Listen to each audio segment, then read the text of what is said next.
한번 발생하면 부모가 정말 감당하기 어렵습니다. 치사율이 최대 80%까지 진짜 기준은 따로 있어요.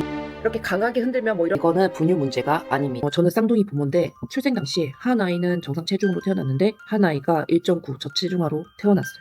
그래서 더 예민했습니다. 처음에는 조리원에서 알려주는 대로 그냥 하면 되지. 아, 분유 그냥 타면 되는 거 아니야? 근데 현실은 완전히 달라. 아이가 며칠 동안 먹지 않고 햇살을 하다가도 또 어떤 날은 병이 안 나오기도 하고 그때부터 엄마들이 하는 거 있죠. 네이버 카페 새벽 2시까지 뒤집니다. 솔직히 말하면 분유 종류 왜 이렇게 많아? 이거 좋다 저거 좋다 계속 바꾸고 싶게. 근데 현실은 아이 건강 때문에 쉽게 못 바꾸는 거. 그래서 이런 말도 듣는다. 그냥 먹던 거 먹여라. 배앓이는 원래 있는 거다. 반은 맞고 반은 틀립니다. 맞는 이유, 아기가 잘 먹고 잘 크고 변도 잘 보면 굳이 바꿀 필요 없습니다. 틀린 이유, 같은 분유라도 결과는 완전히 다를 수 있다. 논문을 찾아보면 공통적으로 하는 이야기, 분유 결과를 결정하는 거는 종류가 아니고 4가지 변수를 체크해야 된다. 네이버 카페에 그 수많은 정보가 아니고 기준이 필요했어요. 정말 좋은 방법들은 그 다음 이 기준을 모두 이해한 다음에 두 아이 모두 안정적으로 이유식을 진행하고 있습니다. 그 논란들과 원리들을 영상에서 정말 한 번에 정리하고자 합니다.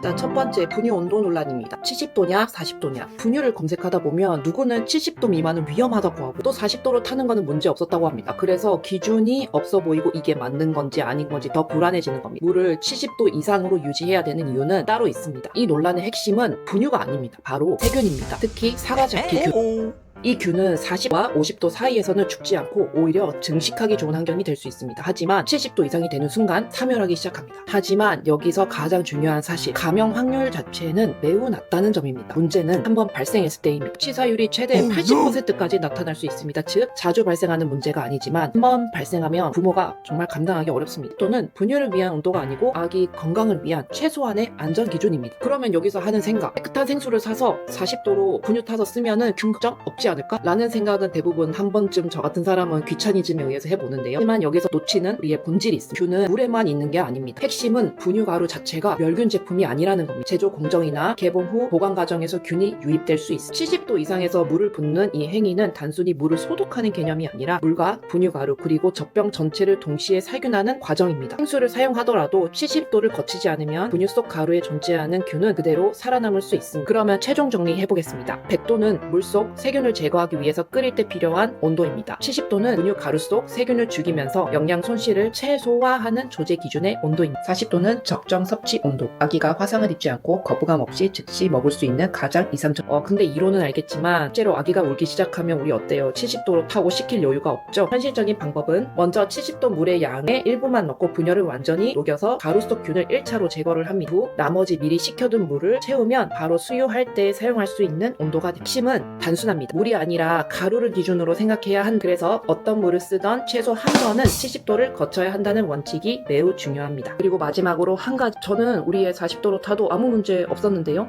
이 말은 안전했던 게 아니고 정말 운이 좋았던 걸 수도 있습니다. 사가자키균 같은 이 병현균은 매번 있는 게 아니라고 합니다. 하지만 그 한 번의 위험이 우리 아이에게 닥치면 치사율이 80%에 달합니다. 70도 조제는 내가 부지런해서 하는 게 아니라 아이를 위한 최소한의 보험을 드는 과정이라고 생각하시면 됩니다.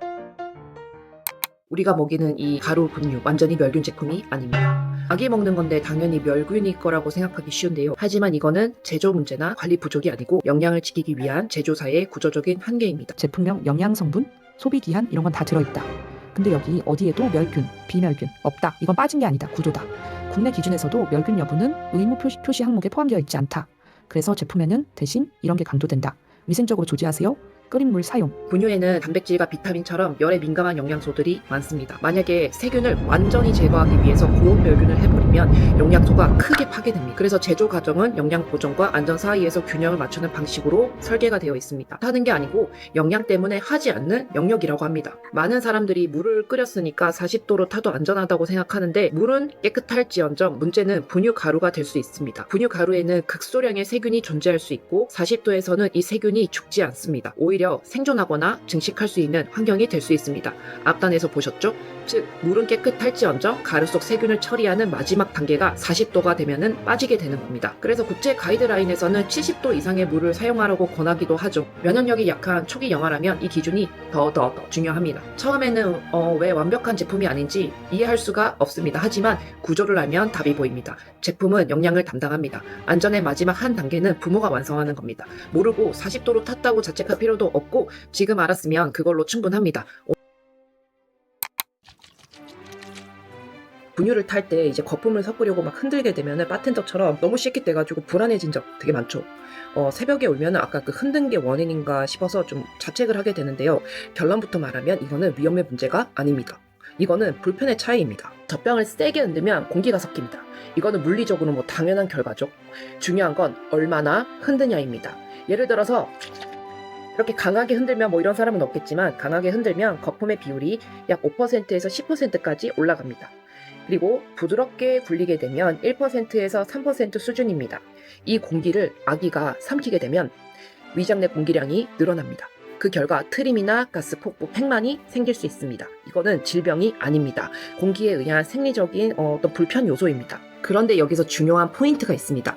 거품 때문에 배앓이가 생기는 것은 아닙니다. 의학적으로 배앓이는 전체 영아의 약 15%에서 25%에서 발생한다고 합니다. 주된 원인은 장 미성숙과 신경 발달입니다. 공기 때문이 아니라고 합니다. 대부분의 아기는 공기를 조금 먹어도 문제없이 소화합니다. 하지만 일부 아기는 가스에 민감합니다. 이 아이가 내 아이가 되면 불편하겠죠?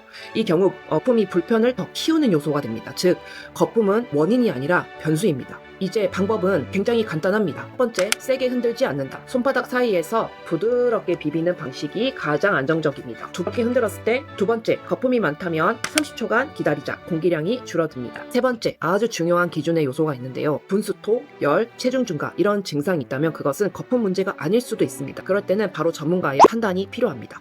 오늘부터는 거품 때문에 너무 걱정하고 자책할 필요가 없을 것 같습니다. I don't ever slow up, no I don't take shit. I got no love for the fakeness. If you wanna play tough and wanna hate this, I'll always show up.